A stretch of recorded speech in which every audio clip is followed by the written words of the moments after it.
कितना difficult है। Hey guys, today I'm going to explain you about linked list and my name is Ananya Shukla. तो हम लोगों को लिंक लिस्ट क्यों यूज़ करना चाहिए एरे के ऊपर? बिकॉज जो एरे होता है उसका जो साइज़ होता है वो हमें प्री डिफाइन देना पड़ता है और एट रन टाइम हम नहीं दे सकते। मतलब हम लोगों को पहले से डिफाइन करके देना होता है कि हम लोगों को एरे का साइज़ इतना चाहिए। और बाई चांस मान लो अगर आपको एट कंपाइल टाइम आपको एरे का साइज चेंज करने की ज़रूरत है तो आप वो नहीं कर सकते and that is very difficult. And जो लिंक लिस्ट होती है उसी में हम लोग जो मेमोरी एलोकेट करते हैं वो डायनामिकली होती है। मतलब उसमें आपको जितने भी एलिमेंट्स इंसर्ट करने होते हैं वो आप एट रन टाइम भी कर सकते हो। और जो साइज ऑफ एरे होता है वो कंटीजियस मेमोरी स्टोर करता है। मतलब जो मेमोरी होती है उसमें जैसे कि अगर 1000 है तो 1000 के बाद 1004 आएगा अगर इंटीजर टाइप है तो। पर जो लिंक लिस्ट होती है उसमें आप मेमोरी जो होती है वो कहीं पे भी असाइन कर सकते हो। ऐसे ज़रूरी नहीं है कि जो फर्स्ट एलिमेंट है उसकी अगर मेमोरी 1000 है तो सेकेंड की भी 1000 हो, 1004 हो इंटीजर में।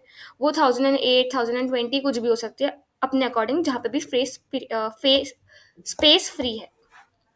और जो इंसर्शन एंड डिलीशन होता है वो बहुत इजी होता है लिंक लिस्ट में एज कम्पेयर टू एरे। क्योंकि एरे में क्या होता है कि हम लोगों को अगर साइज चेंज करेंगे तो जो एलिमेंट्स इंसर्ट करेंगे उसके लिए हम लोगों को एक बड़ा साइज कंटीजियस साइज ढूंढना पड़ेगा जो काफ़ी डिफिकल्ट होता है मेमोरी में ढूंढना। और लिंक लिस्ट में हमें क्या करना होगा, बस एक नोड को कनेक्ट करना होगा यूजिंग इट्स पॉइंटर, तो which is very easy. That's why link list is preferred over array. So now what is link list? Link list is a linear data structures जो कलेक्ट करता है data dynamically और उसके एक element को, मतलब एक जो फर्स्ट एलिमेंट होता है उसको हम नोड बोलते हैं। तो जो नोड होता है वो एक डेटा का एलिमेंट स्टोर करता है और उसके साथ साथ उसका पॉइंटर भी स्टोर करता है। और जो वो होता है वो उसका जो लिंक लिस्ट का जो लिंक लिस्ट होती है उसमें जो लास्ट एलिमेंट होता है वो नल वैल्यू स्टोर करता है। क्योंकि वो किसी और वो जो लास्ट एलिमेंट होता है या लास्ट नोड होता है वो किसी भी दूसरे नोड को पॉइंट नहीं करता है, इसलिए उसका जो नल का जो स्पेस आता है वो नहीं, जो उसका पॉइंटर का स्पेस आता है वो नल रहता है। And representation of link list को हम लोग रिप्रेजेंट करते हैं ऐसे। यहाँ स्टार्ट है, ये फर्स्ट नोड है, उसका ये डेटा वाला पार्ट है, ये उसका पॉइंटर वाला पार्ट है। और जो ये पॉइंटर है इसमें जो एड्रेस होगा वो इस सेकेंड वाली जो ये 20 वाली है इसको पॉइंट करेगा। एंड जो ये 20 वाले के अंदर जो पॉइंटर वाला एरिया उसमें जो एड्रेस होगा वो 30 वाले को पॉइंट करेगा। क्योंकि ये जो 30 है ये लास्ट नोड है, इसलिए जो इसका पॉइंटर वाला एरिया है वो नल है। अब essential operations on link list, जो लिंक लिस्ट पे एसेंशियल ऑपरेशंस होते हैं वो होते हैं traversing, insertion, deletion and searching. तो अब हम टाइप्स ऑफ लिंक लिस्ट पढ़ेंगे। तो टाइप्स ऑफ लिंक लिस्ट होते हैं single link list, double link list, circular link list. जो सिंगल लिंक लिस्ट होती है वो बहुत कॉमनली यूज होती है और उसमें जो नोड होता है उसमें दो टाइप होता है। एक होता है डेटा एंड एक होता है पॉइंटर जो नेक्स्ट नोड को पॉइंट करता है।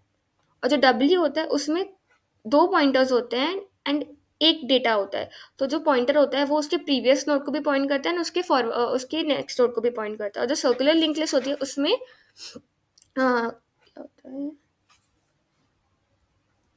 उसमें क्या होता है, जो उसमें जो लास्ट पॉइंटर होता है, नहीं, जो उसमें जो लास्ट नोड होता है उसका जो पॉइंटर होता है वो नल नहीं होता, वो जो फर्स्ट होता है, जो स्टार्टिंग नोड होता है उसको पॉइंट करता है। अब सिंगली लिंक लिस्ट हम लोग डिटेल में पढ़ेंगे। तो सिंगली लिंक लिस्ट में क्या होता है, हम लोग जो रिवर्स ट्रेसिंग होती है वो करने में हम लोगों को दिक्कत जाती है। तो हम लोग अब कमांड्स बना के मैं आपको बताती हूँ कि कोड कैसे करते हैं। तो ये क्रिएट का कोड है, इसमें हम लोग क्या करेंगे, सबसे पहले एक नोड क्रिएट करेंगे और फिर उसके बाद हम लोग उसको एक लिंक लिस्ट क्रिएट करेंगे। लाइक फर्स्ट नोड क्रिएट करेंगे एंड उसके बाद उसको सेकंड नोड से लिंक करेंगे, थर्ड नोड से लिंक करेंगे and so on the process will go on. तो उसमें हम लोग पहले एक नोड बना लिया है, स्ट्रक्चर बना लिया नोड का, जिसमें हम लोग डेटा एंड नेक्स्ट नोड का पॉइंटर यूज कर रहे हैं। एंड उसके बाद हम लोग डू वाइल लूप्स के थ्रू हम लोग बार बार वो नेक्स्ट नोड्स इंसर्ट करते जाएंगे। और हम लोग जो मेमोरी एलोकेट करेंगे वो हम लोग मैलॉक के थ्रू करेंगे। एंड जो हम लोग मतलब जो वैल्यूज हम लोग स्कैन करके एड्रेस पे लेंगे वो होगा न्यू नोड का न्यू नोड का data and new node is the first starting node here. And आप कोड देख सकते हो, ये सब आप कोड देख सकते हो। इसके बाद हम लोग जाएंगे insertion of a element in link list पे। तो अगर ये हम लोग देखेंगे, ये इंसर्शन का कोड है। इसमें हम लोग सबसे पहले क्या करेंगे, देखेंगे कि हमें कितने इंसर्ट करने हैं, कितने हम लोगों को एलिमेंट्स इंसर्ट करना है और किस पोजीशन पे इंसर्ट करने हैं। फिर उसके बाद हम लोग एक टेम्प वेरिएबल लेंगे, उसमें हम लोग स्टार्ट का वो देंगे ताकि हम लोग दो पॉइंटर्स एक साथ चला सकें, ताकि हमें जहाँ पे भी शिफ्ट करना हो वो वहाँ तक स्टार्ट रहे, फिर उसके बाद टेम्प उसको चेंज कर दे ऐसा। तो अब हम लोग टेम्प के टेक्स्ट में जाएंगे, मतलब ये लूप चला रहे हैं हम लोग, एंड फिर उसके बाद हम लोग डेटा न्यू नोड का प्रिंट करा लेंगे यहाँ पे। एंड इसके बाद हम लोग जो न्यू नोड है उसको न्यू नोड का नेक्स्ट दे देंगे, नहीं न्यू नोड का जो नेक्स्ट है उसको हम टेम्प का नेक्स्ट दे देंगे, एंड फिर जो टेम्प है उसको टेम्प के नेक्स्ट को न्यू नोड दे देंगे। मतलब आप समझ रहे हो यहाँ पे कि हम लोग जो न्यू नोड का नेक्स्ट है उसको टेम्प का नेक्स्ट दे देंगे, ताकि जो न्यू नोड का नेक्स्ट है वो टेम्प का नेक्स्ट मतलब बराबर हो जाए, एंड फिर जो टेम्प है, जो टेम्प की वैल्यू है, टेम्प का नेक्स्ट की वैल्यू है, उसको न्यू नोड कर दे, मतलब वो वापस पीछे चला जाए।